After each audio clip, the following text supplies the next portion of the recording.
All right, so the MrBeast drama is not over. So obviously, as many of you know, over this past weekend, MrBeast appeared on Oompaville's YouTube channel, where he basically addressed all of the allegations in a 3-hour long interview. And some people think that, hey, that's pretty much the end. Soggy Cereal made a video, and a lot of people think that he did a great job basically exposing Dogpack and saying that Dogpack lied in a lot of his videos and he defamed MrBeast. And then obviously after the Soggy Cereal video, MrBeast just so conveniently decided that he was going to go ahead and now do an interview with Oompaville. And some people think that the drama is pretty much probably going to end unless we get some sort of response from Dogpack. Now, we did not get a response from Dogpack. However, we got a response from the other arch enemy of MrBeast, and that person is Rosanna Pansino. Rosanna Pansino posted this tweet about an hour ago where she said this right here. She said, "Now that MrBeast has responded, after 4 months, I wanted to take a few days to see what his approach would be. It appears these were his main steps. A broad public statement from his lawyers, followed immediately by an expenses paid trip for Soggy Cereal to interview MrBeast employees, also known as Access Journalism. Coordination with commentary channels, with MrBeast asking them to cover Soggy's video. As I mentioned before, there is a large group of channels who coordinate behind the scenes to defend Jimmy. This is now proven. Number 4, a very favorable softball interview with Oompaville, also known as a puff piece. That was definitely a softball interview. One thing you'll notice about this approach is not a single victim was interviewed across the hours of videos. This approach closely mirrors what Jimmy's crisis management team, you see, did for the Johnny Depp during his trial. You can watch it. In the meantime, Upper Echelon made a good video talking about some of the glaring issues others have started to notice. Now, reason why I don't think this is over is because, one, Rosanna Pansino came out. She spoke about how she felt about MrBeast. Oh, by the way, there's more to the tweet. Let's keep reading. Just some of the things that happened before because of people's coverage. Jake Weddle compensated. MrBeast finally having to respond to Mission Flight after not responding for at least 8 months. Bigger crew hired for Beast Games after the disastrous Las Vegas shoot. Jimmy admitted to them digitally removing and altering a hospital in a charity video. Jimmy admitted allowing fake signatures, now finally offers a refund years later. Internal investigation leads to firing or removing of several high-level executives, including a CEO. So what Rosanna Pansino is essentially doing is she's specifically choosing not to talk about some of the things that her and Dogpack were wrong about. She's mostly just sticking to the things that even MrBeast pretty much admitted himself that they did, like altering the hospital in his charity video, firing some of his executives, including the CEO, based on the investigation, different things like that. Now, she did share a very interesting video that I want to play for you guys. She shared a video by a YouTuber named Upper Echelon, who I am familiar with. And she said, in the meantime, Upper Echelon made a good video talking about some of the glaring issues others have started to notice. And the reason why I appreciate Upper Echelon's video is because after MrBeast went on Oompaville's channel, everybody kind of turned to MrBeast's side, at least a lot of the YouTube drama channels that are covering the situation. Everybody is pretty much, at least it feels like, to me, it really feels like a lot of big YouTubers or people covering the story have turned against Dogpack, and they are now on MrBeast's side. And to me, I think this is one of those situations where you have two things that could be right at the same time. Dogpack, yes, got several things wrong about MrBeast. That has now been proven. I cannot defend that. But he also got some things right. And MrBeast still did some pretty terrible, awful things that he should be criticized for. I think both things can be right. However, Upper Echelon made a really good video kind of breaking down the actual interview and bringing the receipts. So I did want to go ahead and play some of the key points of Upper Echelon's video. And so we're going to go ahead and do that right here. In this segment right here, Upper Echelon actually talks about MrBeast talking about the illegal lottery and kind of some of the inconsistencies with his defense of his so-called illegal lotteries. Here we go. When asked the question, "Do you think you ran illegal lotteries?" Can you guess his reply? That's right. Quote, "I don't think we did." Shocker. But then he says, "They have people looking into it trying to pull the footage." Yeah, pull the footage offline, you mean, like you did for the 5 hours on Facebook and 2 videos that were previously unlisted but still available on the MrBeast 3 separate YouTube channel.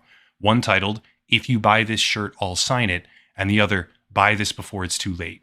If looking into it is deleting whatever evidence of it that you can find online and hiding it from the public eye, then yes, congratulations, Jimmy, you're looking into it. He continues on, I shit you not, to say that he's trying to dig up all the footage of that live stream. Later, even going so far as to state, I just don't have the footage from them, which is a lie. Yes, he does. And if he doesn't, it's because he deleted it after the allegations were made. The common vernacular word for that type of thing is cover up. You have to be kidding me with this. Ultimately, he gives a refund, which is good, by the way. That's what he always should have done, to anyone who wants it. But this part of the interview massively harms his credibility in my eyes. Great to see that the people who were a victim of his illegal lotteries are getting a refund. Bad to see him being this deceptive, shamelessly, as if... So Upper Echelon did a really good job kind of exposing this whole thing. So MrBeast basically says, I'm not familiar with us doing any illegal lotteries, but if that's the case, we're looking for it. And Upper Echelon is like, but dude, some of the things that Dogpack pointed out about the illegal lotteries, you went back and deleted them. You had some of them on your Facebook page. You removed it. Some of them on your YouTube, you removed it, which I think this is another part that Oompaville could have did a better job of exposing, which is why I think that had MrBeast went with somebody else, I think it would have been better for everybody. We would have got a much clearer picture. There wouldn't be all these questions, and he actually might have been able to put this drama to rest. But because he did such a softball interview, I do not think that the drama is going to end, because Upper Echelon brings up a good point about not only did you delete the videos about the illegal lottery that you got criticized for, like the videos are gone. You can't find them anymore, but you also deleted a bunch of comments and a bunch of other old videos. Like, if Oompaville was really trying to really look for truth and not just, hey, I'm a fan of MrBeast, let me just do a softball interview so I can get in his good graces, which is kind of what I think happened. And I'm not mad at Oompaville because that's his personality. It's like Colin and Samir. Colin and Samir and Oompaville are just nice guys. They're not the type that are going to ruffle some feathers. You know what I mean? Like, that's just not their personality.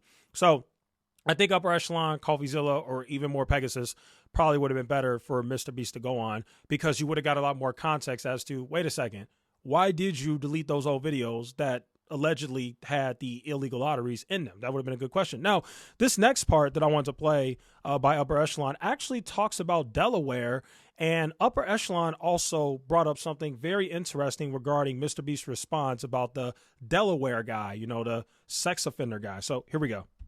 Like, what is this? Next, we get to the explanation about Delaware, a registered sex offender who was working in the video production part of the MrBeast empire. And this is where it just gets, I don't even really know what to call it. I already said it was sad, so what's worse than sad? Depressing. He claims he hired the guy from Best Buy and he never knew, but let's break it down. After he was hired and after he appeared unmasked in a video as a Best Buy employee with the name tag Delaware, he then goes on to do a separate video sometime later with a physical mask on under the alias Zorro. Why? People at this company, they knew. Now, this right here is an excellent point by Upper Echelon that, again, Oompaville did not bring up. But yeah, that's true. Like, MrBeast says, hey, I had no idea that this Delaware guy was a sex offender. And also, his name was just Delaware. It's not because he was banned from the state of Delaware or anything like that. That was his name. I found him at the local Best Buy, had this guy in my video, had no idea this guy was a sex offender. But wait a second. Why did he have a mask in your videos? Why was his face covered up? Like, that makes no sense. And why was he given a different name besides his own name? Even if MrBeast didn't know, which is extremely hard to believe that MrBeast didn't know that this guy was a registered sex offender, at the very least, you had to have known that he wore the mask in your video, right? Because before you put your videos out on your own channel, you pay attention to the editing and how the video's made, and you know everything that's going on in the video that you're about to post on your own YouTube channel. So at the very least, you knew that Delaware had a mask on, and you are the one who agreed to the decision that Delaware was going to go by a different name, Zorro, and not Delaware. So what is up with that? Why did you allow that to happen? Again, these are questions that should have been asked, and Upper Echelon, once again, made a really good point with that, because I'm really not buying the whole, well, I didn't know. Okay, but you need to elaborate. Who knew? Who knew? Did your employees know? We already know your employees knew, but if your employees knew, why weren't you aware? And as I said in my last video, when were you made aware? Because eventually you found out. And I'm not naive enough to believe that you never knew that this guy was a sex offender until Dogpack released this video and exposed it. Like, there's no way. You definitely had to have known before that. So my question will be, when did you know? That would be very key for me. Not going to lie to you guys, I'm really not buying this one. Let's keep going. Period. They knew. I won't sit here and tell you that Jimmy knew, right? I'm not going to make a definitive statement like that. But when Jimmy is appearing in a video alongside his own employee, who is now wearing a mask and going by a second layer alias because Delaware isn't even his real name to begin with, and now he's got a mask on as they call him Zorro, you cannot possibly expect anyone to believe that you didn't question why you were concealing this guy's identity through multiple layers in your massively viral public video, especially when the normative baseline of this entire company is just point blank clout chasing. Either A, Jimmy is lying, or B, he's an idiot who didn't even get to the bottom of why his own employee was so concerned about being in a video in the first place, despite supposedly appearing publicly in prior videos with his face showing. Remember, that's the whole defense here. Why his employee is now hiding his name and face from the camera. He never asked about it. He never heard any of the explanations that were clearly percolating all throughout his company. Yeah, so I agree. I think upper echelon, because MrBeast obviously is responding to people. I think upper echelon should actually ask some of these questions to MrBeast's DMs. And if MrBeast decides to respond, he should make another video kind of explaining MrBeast's responses. Let's get to the last part. Again, I'm just showing the highlights of upper echelon's video. The description, link to his video will be in the description. The other part is he talked about the Jake Weddle situation, and he kind of broke that whole thing down. Here we go. Finally, a while later, they get to a real question again about how to prevent dangerous challenges from happening in the future, similar to the Jake Weddle situation, which for anyone who doesn't know, but most of you probably do know, otherwise you wouldn't be here watching, Jake Weddle was basically in solitary confinement for a challenge on the channel with sleep deprivation and sensory bombardment in a way that is completely unethical and inhumane. I shit you not, his answer is, well, those other people endured the same bad things for the sake of money, so he just reacted badly. Even making sure to say explicitly, didn't go long enough to where we got a video so we didn't end up uploading it. But bro, didn't go long enough to where we got a video is not the explanation for why that experience was never uploaded publicly to YouTube. They had to send in a psychiatrist who confirmed that the patient, in this case Jake Weddle, was suffering immensely. And we're supposed to listen to this guy yap and yap and yap in this interview like, oh, it didn't go long enough to get a video, that's why we didn't upload. Which is psychotic when you consider the circumstances. He uses all sorts of subtle psychological manipulations, by the way, constantly. Here's an example for people that don't believe me. Okay, and so if you understand that MrBeast pretty much admitted that he absolutely was at fault with the Jake Weddle situation, and even though he tried to kind of spin his way through it, at the end of the day, he felt so bad that he ended up paying Jake Weddle and sending him some money for it.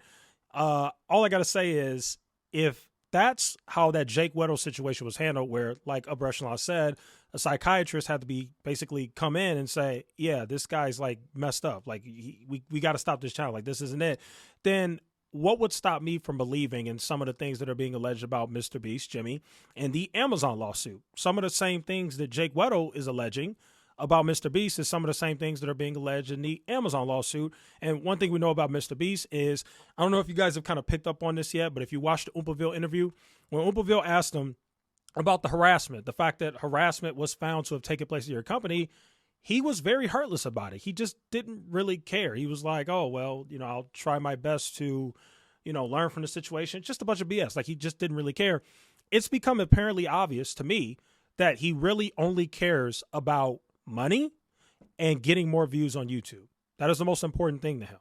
So why would I be shocked when people on the Amazon set are making these allegations against him and suing him when he's already shown that all he really cares more about is getting views, completing the challenge, not wasting money, completing the video over the well-being of the contestants. I mean, he's already shown it with Jake Weddle, and he had to pay him, and that's just one situation. Imagine the other situations that we don't even know about because he paid people off. That's the interesting thing about this guy.